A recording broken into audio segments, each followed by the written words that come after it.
The story of Princess Scota, Princess Meritaten, the African roots of Ireland.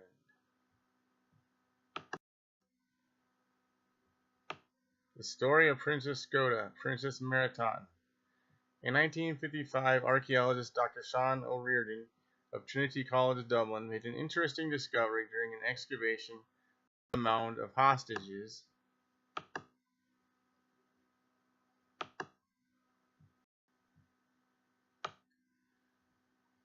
at Tara, site of ancient kingship of Ireland.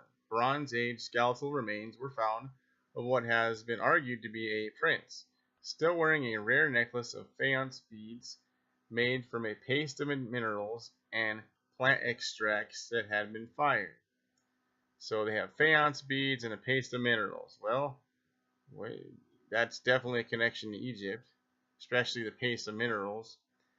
The skeleton was carbon dated to around 1350 BC.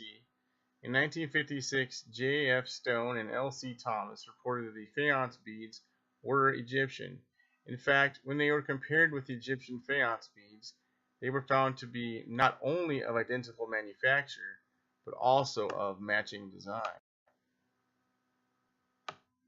The famous boy king Tutankhamun was entombed around the same time as the Tara skeleton, and the priceless golden collar around his mummy's neck was inlaid with matching conical blue-green faience beads. An almost identical necklace was found in a Bronze Age burial mound at North Moulton, Devon. Lorraine Evans, in her compelling book Kingdom of the Ark, reveals archaeological connections between Egypt and Ireland. Evans argues that the connections between the two distant lands were plausible, and there is archaeological evidence to support this theory. Now, judging from what I saw on the show In Search Of, it's absolutely plausible, for I know for a fact I saw the glyph of an Egyptian boat on Sardinia. So you have to think they would go from Egypt to Sardinia, and then from Sardinia they would probably travel to Ireland. Think about that. In 1937 in North Ferriby, Yorkshire, the remains of an ancient boat were discovered. While thought to be a Viking longship at first, continued excavation produced additional ships wrecked in a storm. Further investigation showed that the boats were much older than Viking ships and were of a type found in the Mediterranean. It was concluded that these boats originated from 2,000 years before the Viking Age and were radiocarbon dated to around 1400 to 1350 BC. Evans then makes connections to argue that these boats could originate from Egypt, as the time frame fits the dating of the faience beads. While investigating the origins of the people of Scotland in the Boer manuscript, the Scota Chronicon, she discovers the story of Scota, the Egyptian princess and daughter of a pharaoh who fled from Egypt with her husband Galios, with a large following of people who arrived on a fleet of ships. They settled in Scotland for a while amongst the natives, until they were forced to leave and landed in Ireland, where they formed the Scota, and their kings became the High Kings of Ireland. In later centuries, they returned to Scotland to defeating the Picts and giving Scotland its name. The Scota Chronicon is a 15th century chronicle by the Scottish historian Walter Bower, or Bower, whichever one you prefer. It is a continuation of John of Fordun's earlier works, Chronica Gentis Scotorum. The National Library of Scotland has called it probably the most important medieval account of early Scottish history, noting that it provides both a strong expression of national identity and a window into the world of medieval commentators. Evans then posits the questions. Was the Tara necklace a gift from the Egyptians to a local chieftain after their arrival? Or was the Tara prince actually Egyptian himself? According to Bower's manuscript, Scota's descendants were the High Kings of Ireland. In her quest to discover the true identity of Scota, as it was not an Egyptian name, she finds within Bower's manuscript that Scota's father is actually named as being Akhenaten.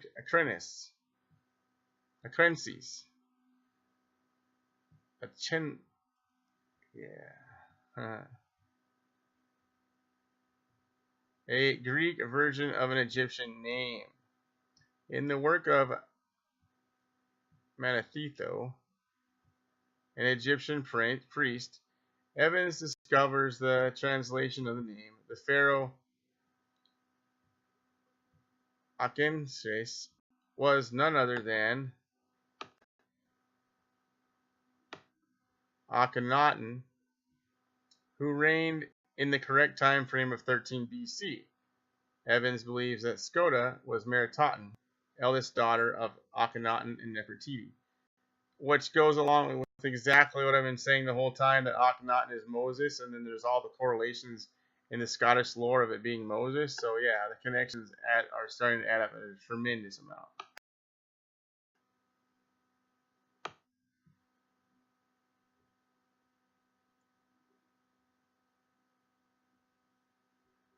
The third eldest daughter, Akhenaten, married her half-brother, King Tutankhamun, son of Akhenaten, and his secondary wife, Kia.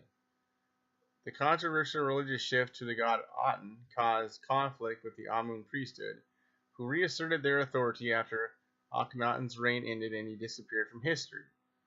This conflict and the rumored deaths by plague would have been sufficient motivation for the pharaoh's eldest daughter to accept a foreign prince in marriage, rather than being Tut's wife, as would have been normal protocol, and to flee from the conflicted country.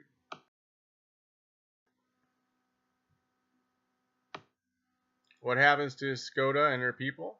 For this, we must return again to the myths of the people inhabiting Ireland at the time, the Tuatha de Danann, the magical children of the goddess Danu.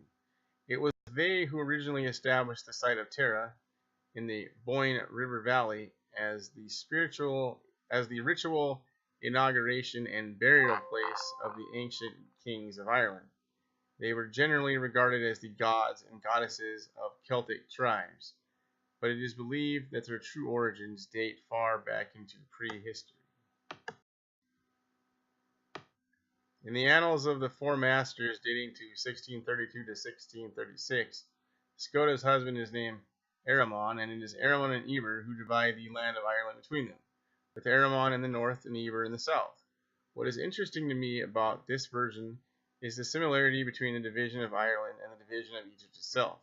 Egypt was divided into Upper and Lower Egypt, unified by a central connecting center, Memphis. If we consider the existing myths of Ireland's legends, it too was divided to have a central site of unity, known as Mid, the Omphalos of Ireland. Within Mid is where the hill of Tara is situated as a site of high kingship, representing the unity of the land and all of its people. Sadly, it is in the battle for Ireland at Slieve Meash, as recorded in the Liber Gabala, that Scota meets a tragic end and is killed.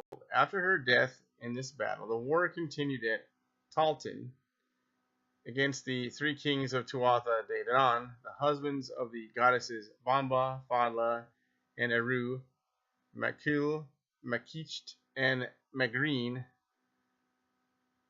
The sons of Mil, after prolonged battle, conquered the Dananns and took the seat of Tara. According to the Boer manuscript, Scota was buried between Slia Me and the sea, and her grave, Fort Scota, is found in a glen located in Glen Scota, which sounds like Fort Scota or something. The exact location of Scota's resting place remains a mystery, much like the particulars of her past, which are slowly being unveiled. The writer of the article did not write properly. As with many myths, a real person lent her persona and identity to the landscape of the land she became a part of, giving Scotland her name, giving the Celts an additional layer to the unique heritage